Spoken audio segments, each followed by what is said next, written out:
اوم د الله رسول صلی الله علیه وسلم وایي هغه سړی دی چې دی یوازې او تنها کښیني او د الله جل جلاله د بیرې سوه ژاړي.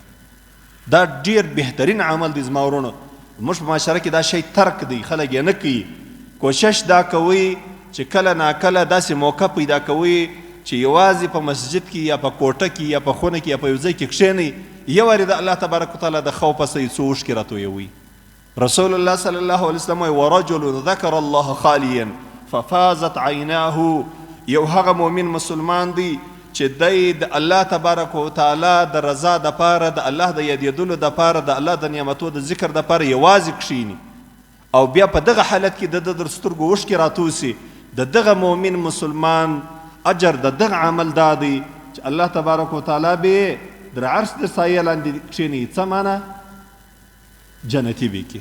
څه معنا؟ جنتي به کې. الله تبارک وتعالی په نیکو بندګانو کې، په صالحو بندګانو کې د جنت خاوند به کې. الله تبارک وتعالی دې موږ ته په دغه حدیث باندې عمل کولو توفیق رانصیب. د ابي هريره رضی الله عنه دغه روایت دا بخاري او مسلم دواړو کړی دی، متفق علیه روایت.